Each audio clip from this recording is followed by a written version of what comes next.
Hello. Today I will be talking about my favorite data structure, which is kind of a nerdy thing to say in hindsight. It's the infinite list.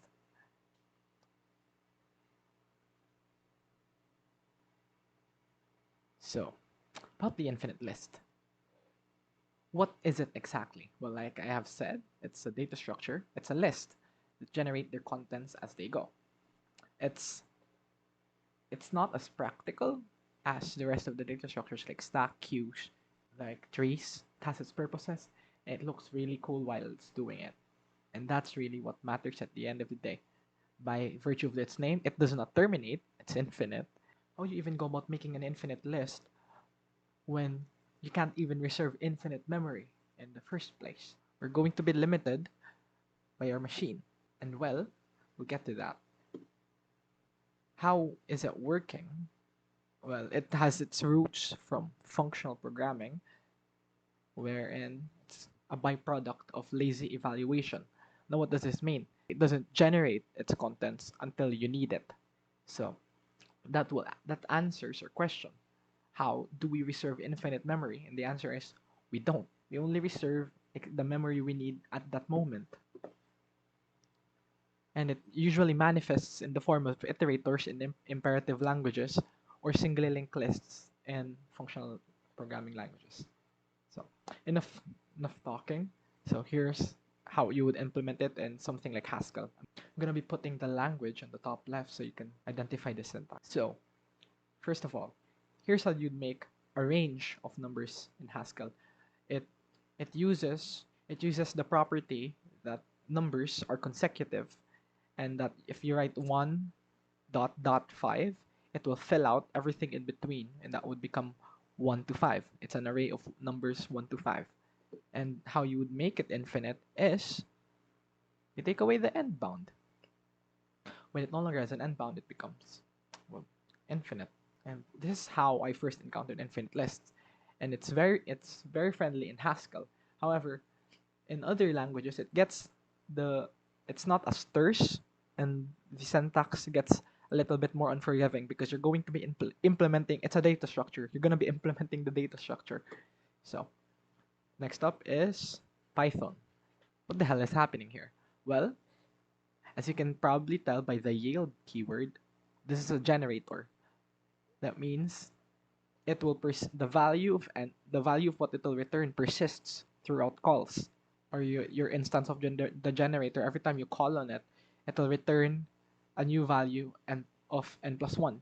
And the reason why we're subtracting 1 here is to offset it, because n walrus n plus 1, that's walrus operator, and n walrus n plus 1, and that will return you 2 when you give it 1, right? But we have to subtract it 1. So the next call becomes 3, subtract by 1, it becomes 2.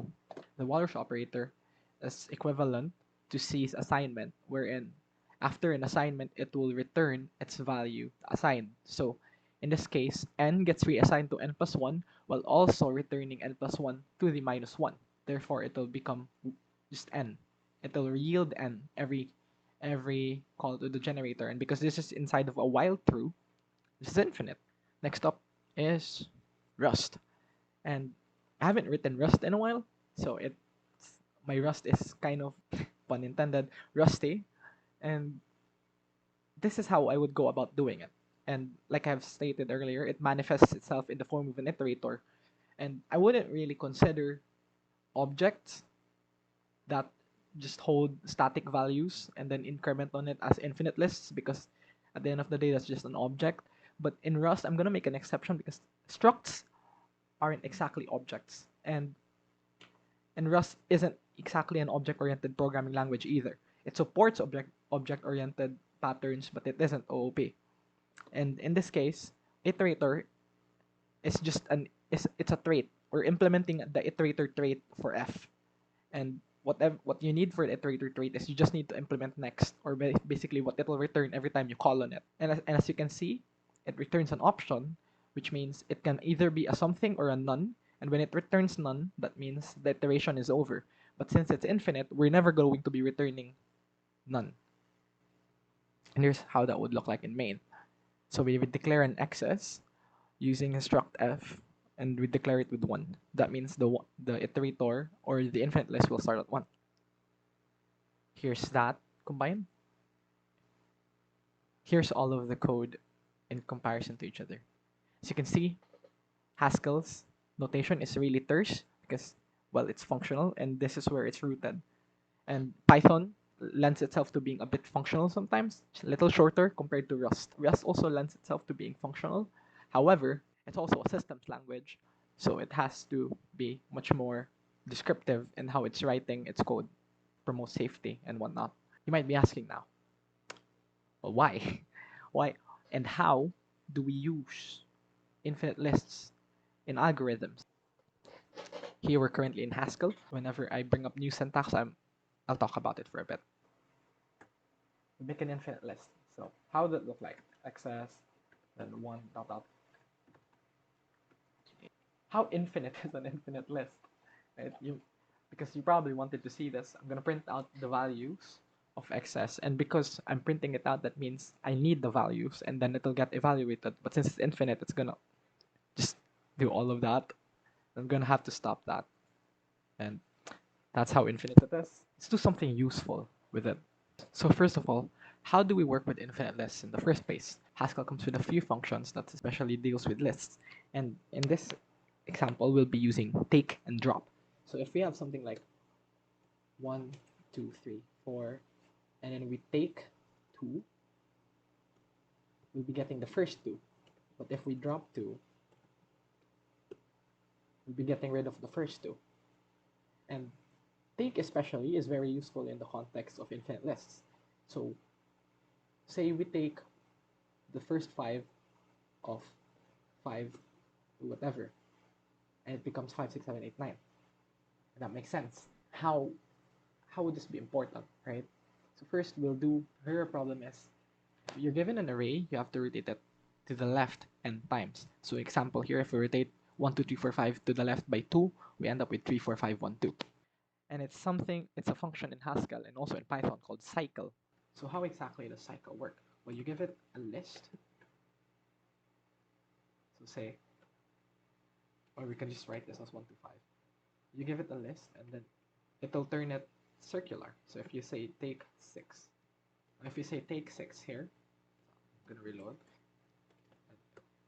It gives me 1, 2, 3, 4, 5, 1. That's because the cycle of 1 to 5 is just an infinite list of 1, 2, 3, 4, 5, then 1, 2, 3, 4, 5, 1, 2, 3, 4, 5. So how will we go about making a rotate function? So we'll be doing, then we declare its types. So we'll say that it takes an int, or the n basically, and then it takes a list, and then it returns us another list, the rotated. So it would be n and then r.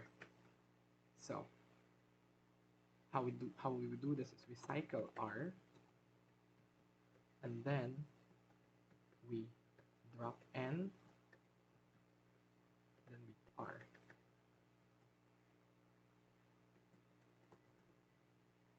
But what this is doing is it cycles our r, it makes it an infinite list, and it drops the first n, and then it takes the length of the array.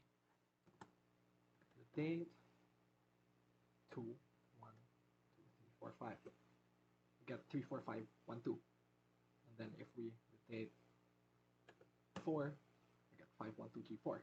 And if of course we rotate 5, it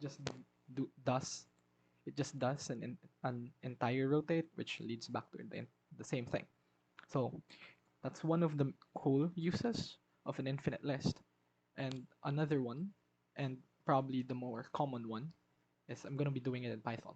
If you want it to be much more readable for people who are not familiar with the Walrus operator, you can do something like n, I yield n, and then n plus equals 1. And that's pretty much the same thing. What's important here is that it will be infinitely looping. It's equal to f, and then how would this look like? So the cool thing about generators is you can use them in for loops. So if we do this, print I, you can see it generates infinite numbers. That's what we want. It's the behavior we want. So, but we don't want to print it And another function that helps really well with infinite lists is called the zip. So, not sure if you're familiar with the zip, but here's how it would look like. Here's this how here's how zip would look like. So if you give it a two lists, 4, 5, 1, 2, 3, 4, 3, gives you a zip object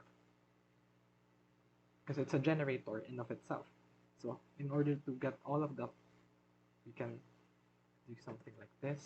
We unpack it into a print, and now we see that we're actually given pairs. It paired it by its elements, and then it truncates based on the shorter one. So we get 1, 3, 2, 2, 4, and then 3, 2. As you can see, because it truncates by the shorter one, we can use infinite lists here, and it wouldn't break. It wouldn't break our computer. So this is not really that practical, but we can do something like for I in zip. Remember, you can use generators in for loops, so we can do a zip, and then indices, and then we can print I. Give us 1, 0, 2, 1, 2, 2, 2, 2. It's paired its indices with its 3 and 4, then with the values. That means if we flip this around, we end up with this 0, 1, 1, 2, 1, 2, 3. And I'm not sure if this you find this familiar, but this is a pattern you can do. You can unpack here on for loop. So value, and then you can do index and then value. Oops, sorry. Index and then value. Should print it using get 0, 1, 2, 3, 4. And what we've done is we've made enumerate.